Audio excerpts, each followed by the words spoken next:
o exílio de Davi. Amados, a espada dos filisteus, tendo falhado em matar Davi com suas próprias mãos, Saul orquestra um novo plano para usar os filisteus, os piores inimigos de Israel, para acabar com Davi através deles. Olha só, hein? O estratagema é ardiloso, envolvia uma negociata com as filhas do próprio rei. Primeiramente, Saul ofereceu uma filha Merabe a Davi, exigindo em troca apenas que ele guerreasse as guerras do Senhor. 1 Samuel 18:17. Essa seria uma excelente oportunidade para Davi ascender socialmente, vindo a tornar-se genro do rei. Todavia, o filho de Jessé não demonstrava, amados, ambição e esquivar-se da primeira proposta do rei, alegando que não passava de uma simples camponesa. 1 Samuel 18:18. Posteriormente, Saul oferece Mical a Davi, querendo apenas a vida de alguns dos filisteus como dote. Humanamente falando, não seria uma excelente oportunidade para fazer parte da família real. Quantos caem porque no seu dia a dia também recebem propostas semelhantes a essa? Esperar no tempo de Deus, amados, muitas vezes significa perder aparentemente excelentes oportunidades. Posteriormente, Davi se casou com Mical, manteve-se firme e não tomar decisão movida por topes indignados interesses. Locais de refúgio no período da espera no tempo de Deus. Na escola profética de Samuel, Davi larga o comando militar na corte de Saul e foge para Ramá, onde Samuel residia e dirigia uma casa de profetas. 1 Samuel 19:18. É compreensível, amados, que Davi, vendo-se pressionado por Saul, procurasse o profeta Samuel, destacado homem que Deus usou para ungir. Ninguém melhor do que homem de Deus, para atender a aconselhar a Davi nesse difícil momento de sua vida. Anteriormente, Davi contava com um ombro amigo de Jonas, mas agora enfrentava uma pressão sobre ele de perseguição, que dependia de uma ajuda espiritual. Samuel era um excelente conselheiro, e por isso o texto sagrado declara que Davi contou a ele tudo quanto Saul lhe fizera.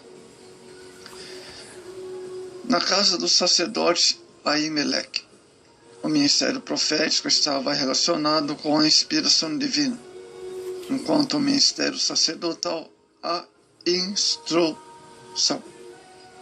O sacerdote cuidava do caminho da ida para Deus, isto é, representava o povo diante de Deus, enquanto o profeta cuidava do caminho de volta, isto é, representava Deus perante o povo.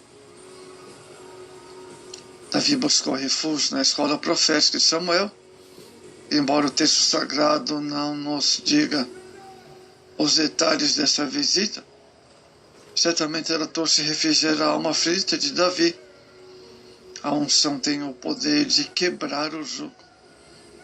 Pode acontecer de um crente estar esperando no tempo de Deus e assim mesmo ocorrerem problemas, fraquezas, dificuldades, como por exemplo perseguições de inveja ministerial, como eu já enfrentei muitas vezes, amados, e continuo enfrentando até nos dias de hoje também.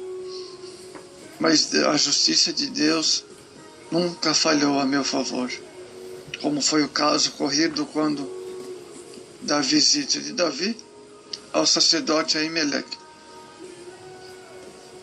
Enquanto guardava o tempo de Deus em sua vida e fugia de Saul, Davi buscou refúgio na escola profética de Samuel e na casa do sacerdote Aimeleque. Davi continua esperando no tempo de Deus, amados, entre os filisteus, na caverna de Adulão. Naqueles dias de provações, Davi não se sentia seguro em nenhum lugar de Israel, e por isso procurou abrigo em território inimigo. 1 Samuel 21. Amparar-se ou buscar-se asilo um território inimigo não é a melhor alternativa. Isso mostra o quanto é possível perder a lucidez quando se está em perigo. Olha só. Sua experiência mostra-nos que devemos pensar bem antes de tomar qualquer atitude e decisão, principalmente quando estamos sob forte perseguição. 1 Samuel 22, 1-5. Sendo descoberto pelos filisteus, o Davi foge para a caverna de Adulão, local que pelas defesas naturais, proporcionaram-lhe proteção. Naquele lugar, a família de Davi sentia-se seguros em visitá-lo. 1 Samuel 22, 1. Então, já pensou que situação difícil Davi, né? A família ia visitá-lo, ele está escondido na caverna. Olha só. Recebendo apoio da família, Davi evidentemente se sentiu fortalecido, amados. Seus irmãos iam visitá-lo, seu pai, enfim. Amados, ao longo da Escritura, constatamos que a família desfruta de destaque especial nos desígnios de Deus para a humanidade. Além de seu papel inicial, coesão, inclusive social, a família provê também apoio emocional e espiritual para seus membros. Todos nós, de alguma forma, necessitamos também da nossa caverna de Adulão, isto é, um lugar de refúgio, inclusive familiar. Então, Davi tinha o apoio da família ali, né? Lógico, nem todas as famílias são assim. Nas cidades, desertos, vales e montes, as fugas de Davi cobrem um longo período de tempo no período dessa época. Como a Escritura registra, ocorreram muitos fatos. Nesse ponto de sua situação difícil, ao caminho do trono, Davi declarou: até que saiba o que há de fazer em mim. 1 Samuel 22, 3. Os capítulos 24 e 26 de 1 Samuel, amados, mostram duas situações diferentes, onde Davi prova que não estava interessado em eliminar Saul. No primeiro momento, Davi se encontrava no deserto de Engedi, onde Saul, juntamente com 10.000 homens, montaram-lhe o cerco, ou seja, tinha preparado o cerco para destruir Davi. Apesar de ter tido a oportunidade de matar Saul, quando estava em uma caverna, Davi não fez. Pelo contrário, ele sentiu até seu coração doer quando cortou parte das vestes de Saul. 1 Samuel 24, 5. Basta Davi sair daquela caverna com a cabeça de Saul, e tudo estaria terminado. Mas que consequência iria trazer? Davi, por certo, estava consciente de sua unção real sobre ele. Mas ascender ao trono daquela forma não o agradava, e ele preferiu esperar o tempo de Deus. Veja só, hein, amados, que situações diversas que Davi passou aqui, hein? Em seu exílio, fugindo do inimigo Saul. Em outra ocasião, quando novamente teve a oportunidade de matar Saul, Davi mais uma vez declara: o Senhor me guarde de que estenda sua mão contra o ungido do Senhor. 1 Samuel 26, 11. Os capítulos finais de 1 Samuel mostram a rota de fuga de Davi, que ora se encontrava nos desertos e vales e montes, entre os inimigos. 1 Samuel 27, o verso 1 ao 12. Amados, a grande lição para nós é que todos esses terríveis momentos, Davi soube esperar em Deus. Salmo 40. Amados, Davi esperou pacientemente no Senhor. Ele ouviu a voz. Esperar no tempo de Deus é a garantia de não agimos precipitadamente. É o segredo de quem quer fazer a vontade do Senhor. A Escritura diz que nossos pensamentos não são os pensamentos de Deus, nem tampouco os nossos caminhos são os caminhos dele. Isaías 55:8. O tempo do Eterno, evidentemente, não é o nosso tempo. Conhecedores desse fato, devemos confiar no Senhor, amados, e esperar em todas as situações.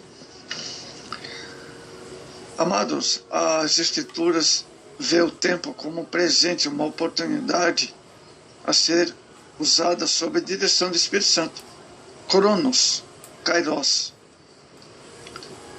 Resumindo, o tempo para realizar aquelas coisas que estão de acordo com o propósito de Deus. A vida moderna, amados, de tempo é como um produto que pode ser eficaz ou ineficaz usado, disputado, administrado, economizado, perdido ou até convertido em bens materiais. Kairos, tempo, promove uma consciência descontraída, é um discernimento das oportunidades de viver fornecida pelo tempo. Cronos, tempo, propenso a ser compulsivamente tiranizado por uma planificação frenética da vida. Observar a riqueza, a produtividade econômica, viver eficientemente, não tem a sensação de ser rápido. A marca registrada da sociedade, redigida pelo tempo, Cronos. Cronos, tempo, e Kairos, tempo, encontra-se em todo momento. Uma espiritualidade verdadeiramente carismática requer uma sensibilidade descansada, contínua, a voz e o movimento do Espírito Santo, na qual a vontade de Deus é comunicada ao crente. Sem essa sensibilidade, nenhuma reedificação à espiritualidade pode permanecer fiel à sua visão de nutrir a vida em abundância. Na realidade, existe uma relação muito grande entre o valor da medição e contemplação, em termos de aprofundamento da experiência que a pessoa tem o Espírito Santo.